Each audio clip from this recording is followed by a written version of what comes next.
This is a special presentation of Trendkill Radio. Kane recently sat down with Matt Young, the lead singer of King Parrot, and this interview is brutal. It's only on KTFT. Heavy music for a heavy world.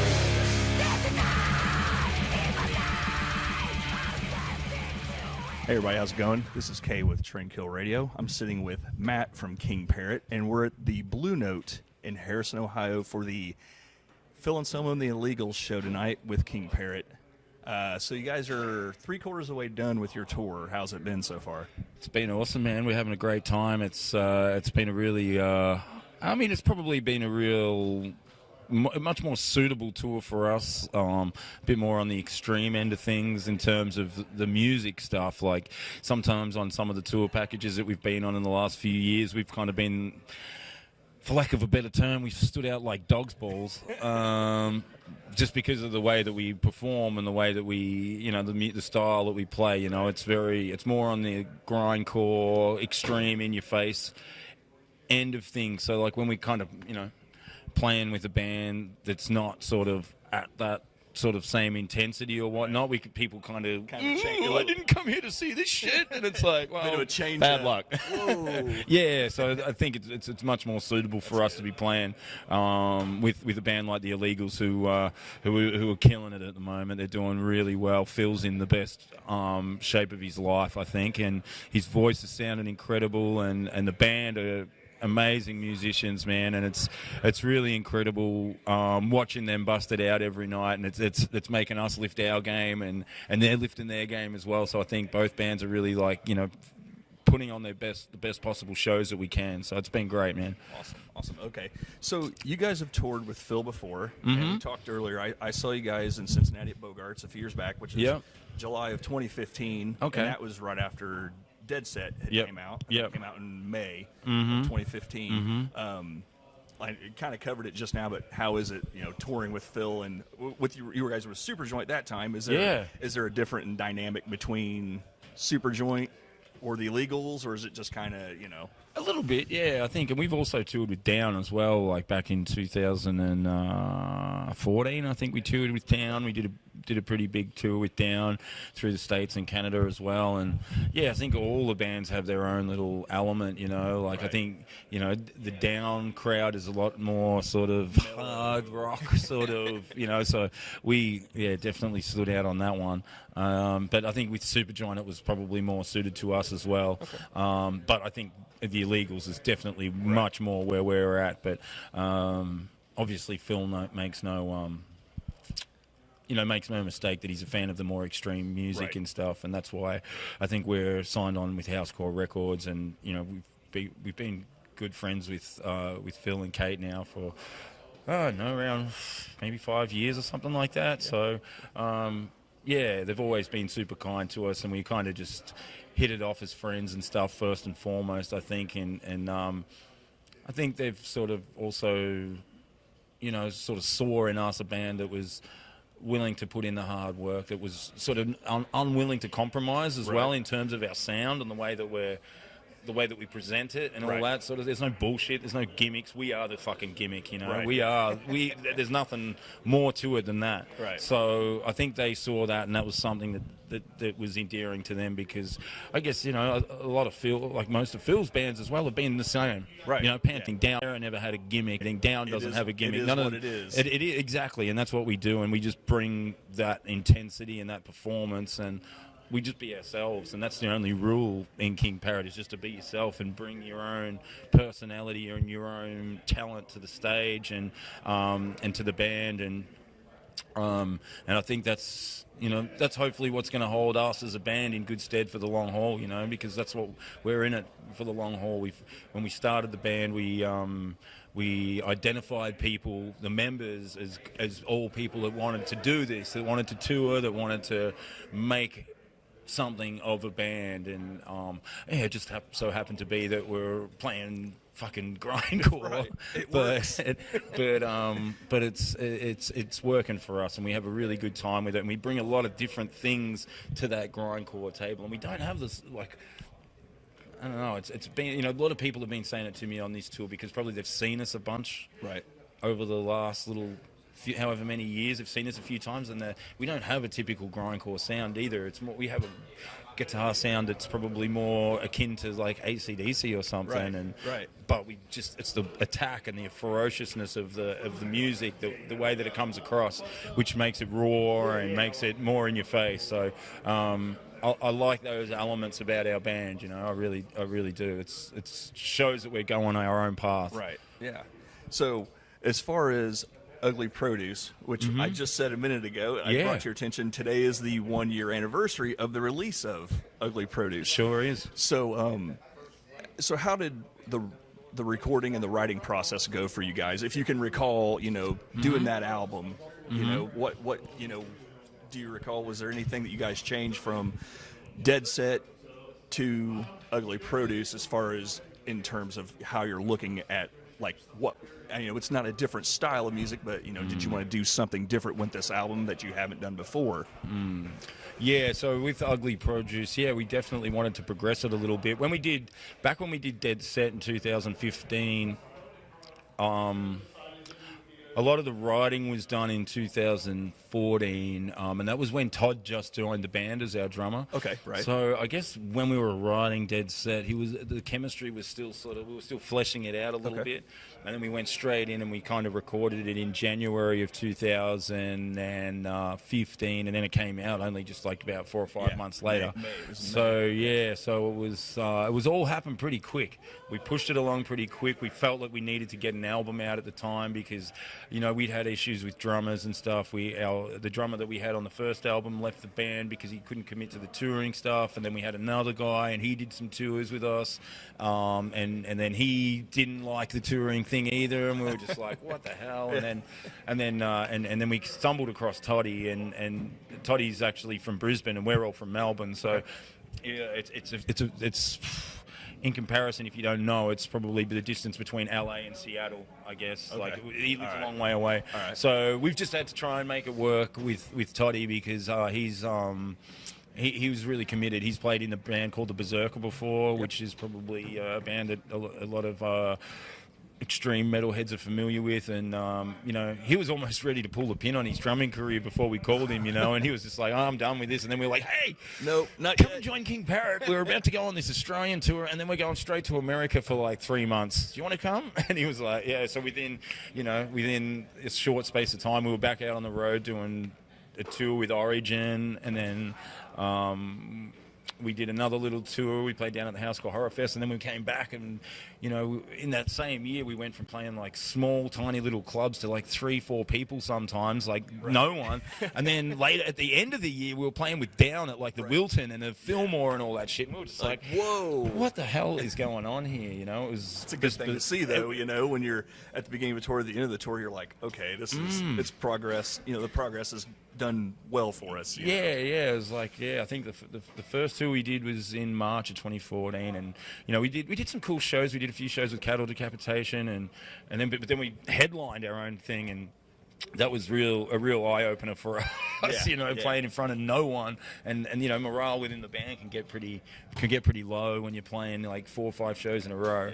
But and then to play in these massive shows with Down later in the year was incredible. But getting back to what you were saying, I was just sort of trying to emphasize the chemistry in the band. It's definitely grown since Dead Set, and then on to Ugly Produce with having Toddy as the drummer in the band. So I think you can hear a lot more. You can feel the band is a little bit tighter and a little bit more. That we probably played, you know, around 200 or 300 shows in between Dead Set and Ugly Produce. So that'll do it. Exactly. You know, we're a busy band. We like to tour and all that sort of stuff. Good. So looking back at the recording process, like I said, I'm going to ask you to jump back a year, you know, into your brain. You know, was there a favorite, like, amongst the guys in the band to record, like when you guys were in the studio and it was getting pieced together, and you were kind of like, fuck yeah, this song is, you know, this is one we really dig recording and, you know, playing together? I think pretty much with every song on the record, it's like we wouldn't put it on the record unless we had that feeling with it. You know what I mean? Okay. I mean, sometimes it's better than others and whatnot, and sometimes it's even hard to get that feeling when you're playing this sort of music. But that's something that we always kind of strive for is just having that satisfaction. Like we try to keep it as intense as possible, but we're also mindful of having some elements that have got some hooks in it and some catchy stuff in it that draws the listener in as well. So for us, like, they're things that we're conscious of in the writing process as well. But I think with King Parrot, our main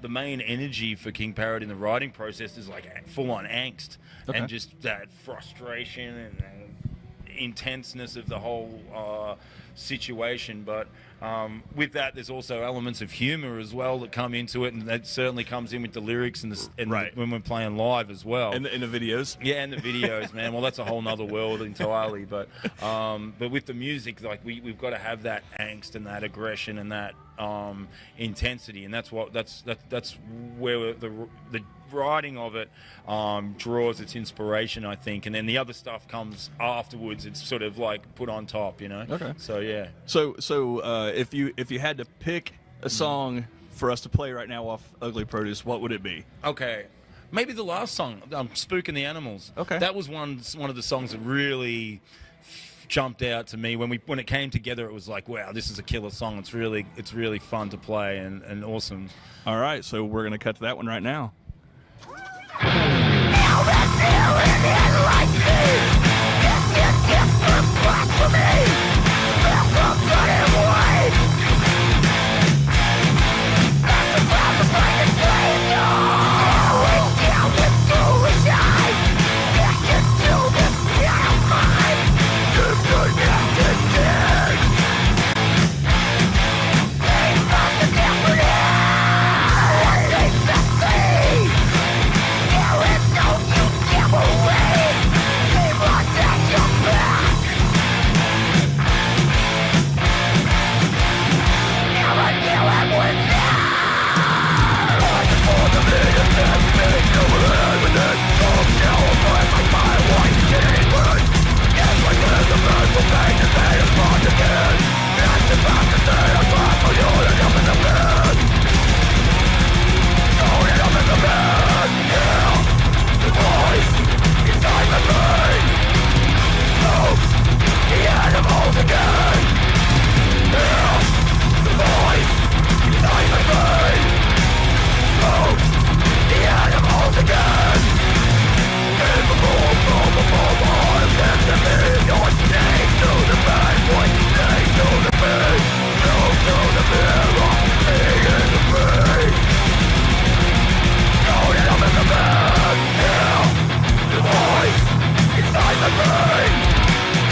All right, we're back with Matt from King Parrot. So, is that song that we just played a favorite to play live? Yeah, man. Like, we have played it a lot before on previous tours and stuff, and it goes down really well. For some reason, we're not playing it on this tour, which we just came to my attention. But maybe tonight. I don't know. We'll I think we've already decided tonight. But it's a killer. It goes down well, man. I just the lyric content of that is personal for me because it involves. A very close friend of mine helped write the lyrics for it, and it was about an experience that he had when he had a episode, like a mental illness episode, and we wrote the lyrics together for it, and so it's a personal song for me, but he kind of wrote it with us in mind, and we just kind of adapted it for that song, which was really cool. So it's a pretty personal song for me too.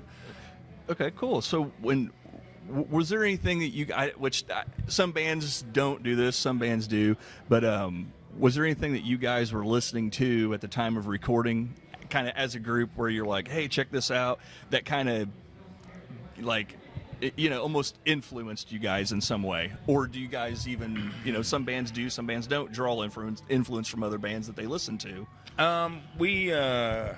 I don't know. I think we draw influence from so many different places. Like, all of us guys have very different tastes in music, which is really cool.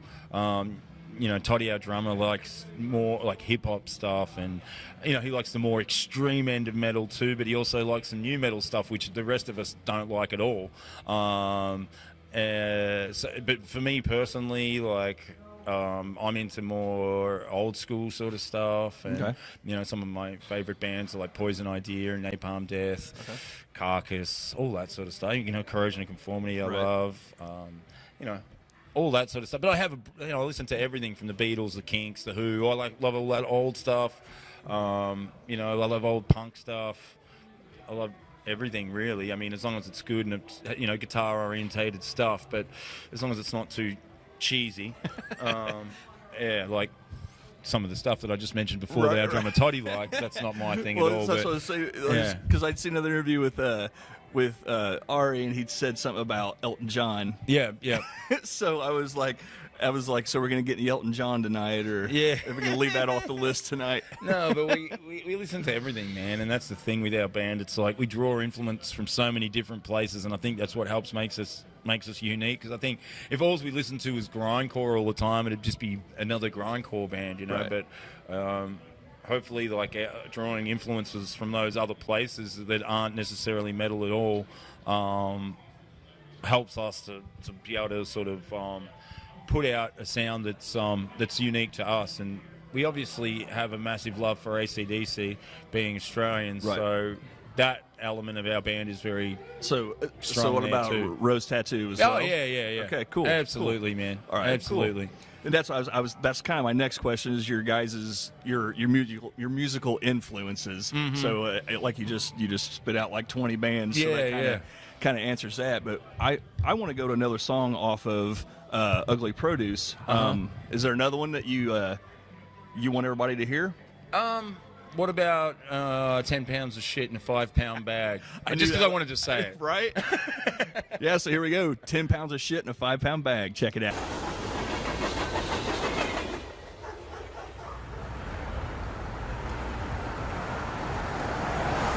There it is. 10 pounds of shit in a 5-pound bag. 10 pounds of shit. 10 pounds of shit. 10 pounds of shit. 10 pounds.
All right. So I got a question.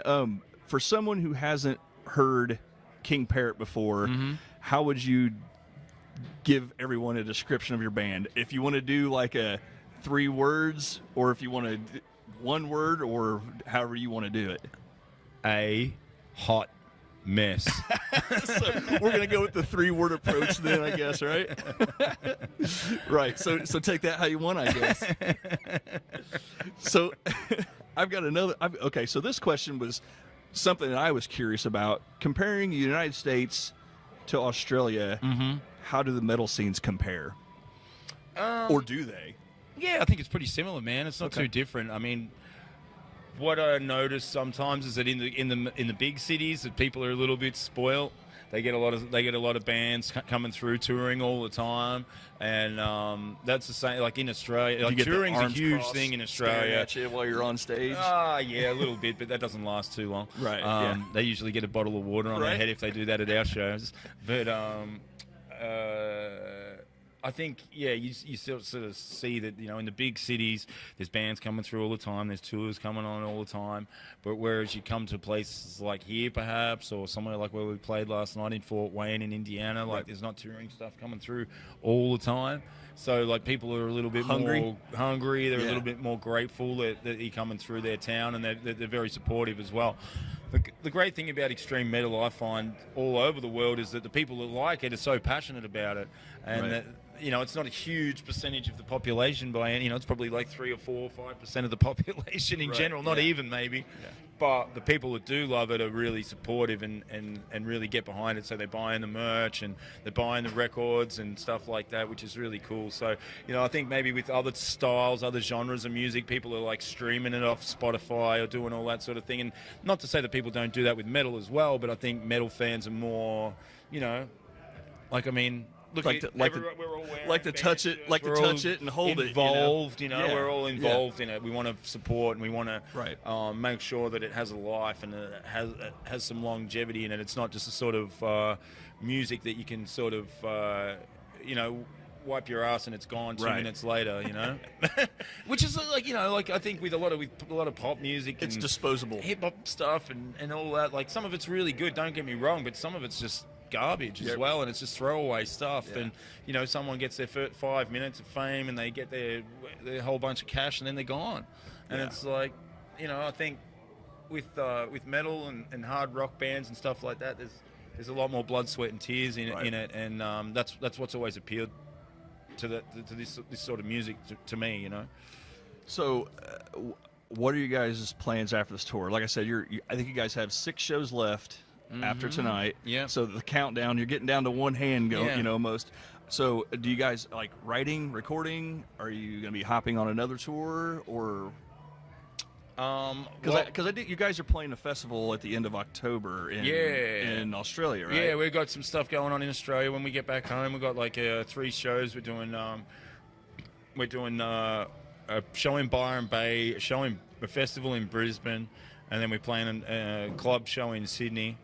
And then that's going to be probably it for us for the year.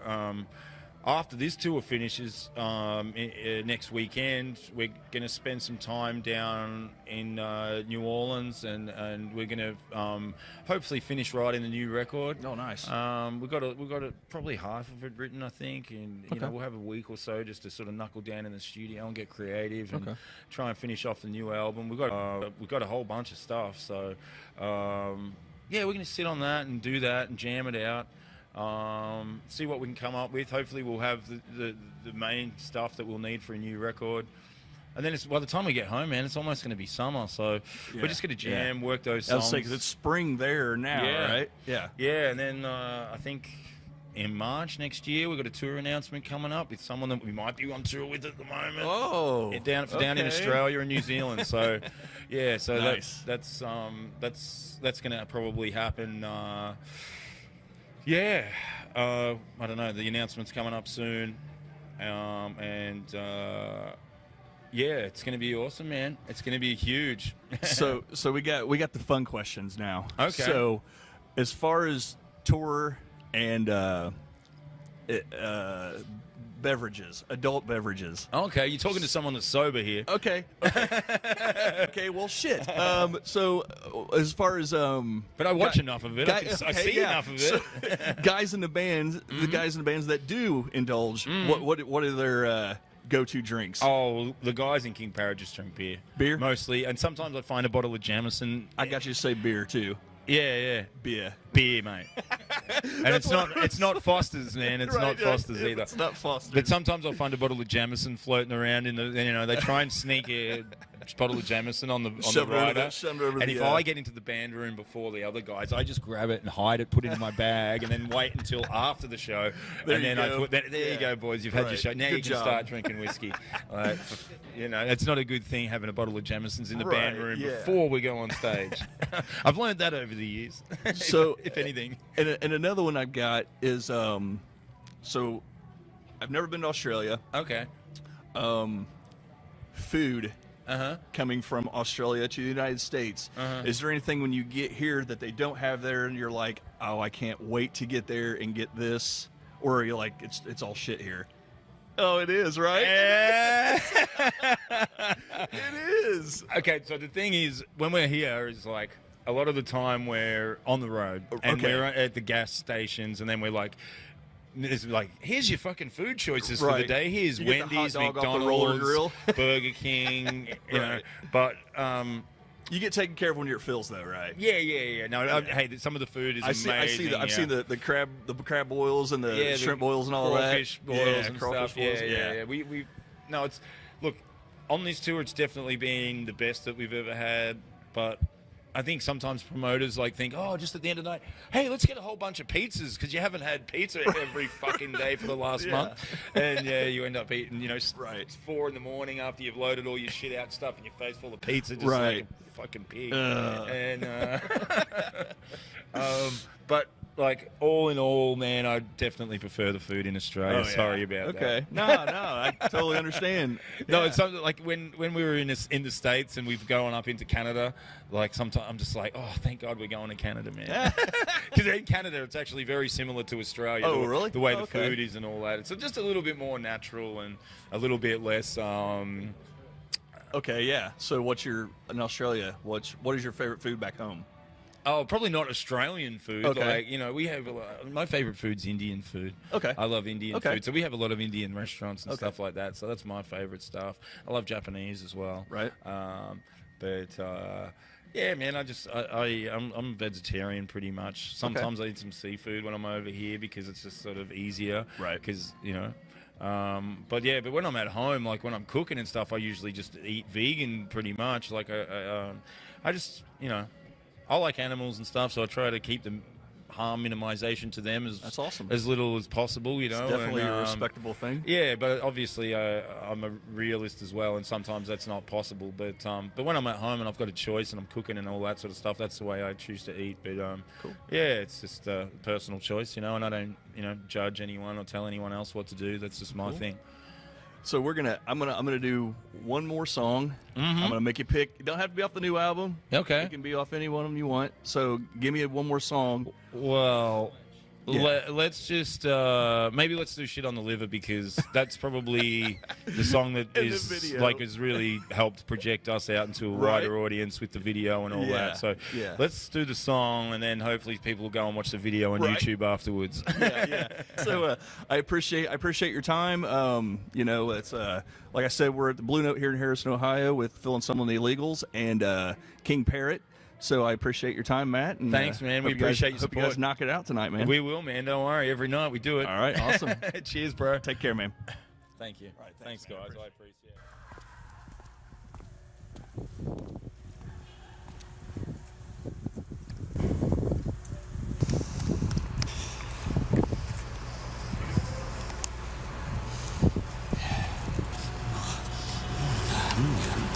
That's the stuff. That's the ticket.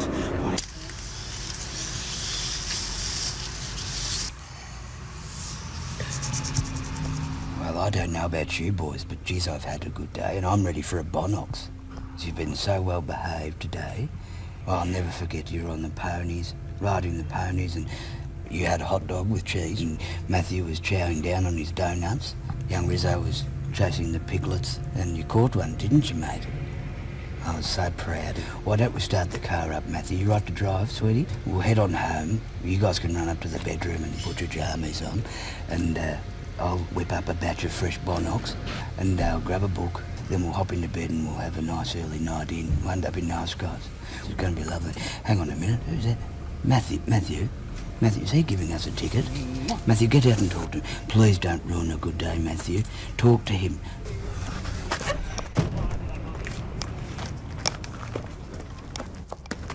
Excuse me, we need you to reverse the fine. I mean, we've just... Yeah, you see? I'm sorry. It's already in the system. No, we need you to reverse it, you see? I can't, it's too late. We've only been there for 5 minutes. It's too late. For 5 minutes. You're in the system. My boss is going to kill me. My boss is going to...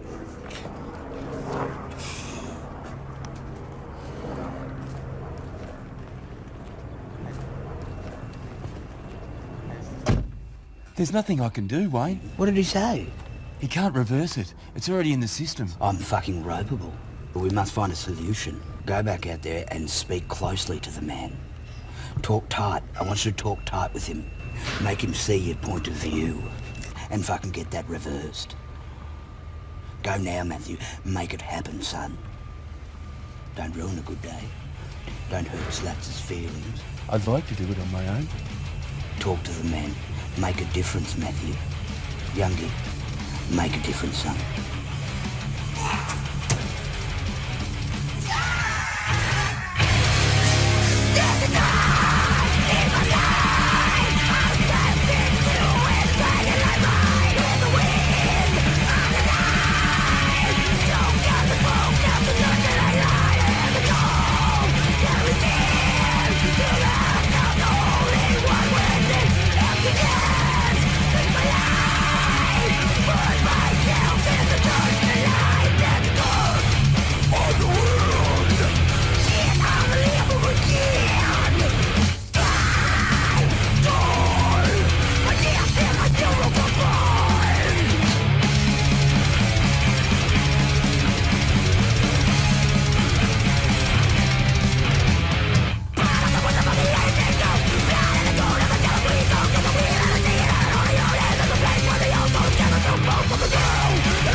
This is Blue from Phil Anselmo and the Illegals, and you're listening to Trendkill Radio. Kill the trend with Trendkill Radio. 24/7 commercial free and always loud.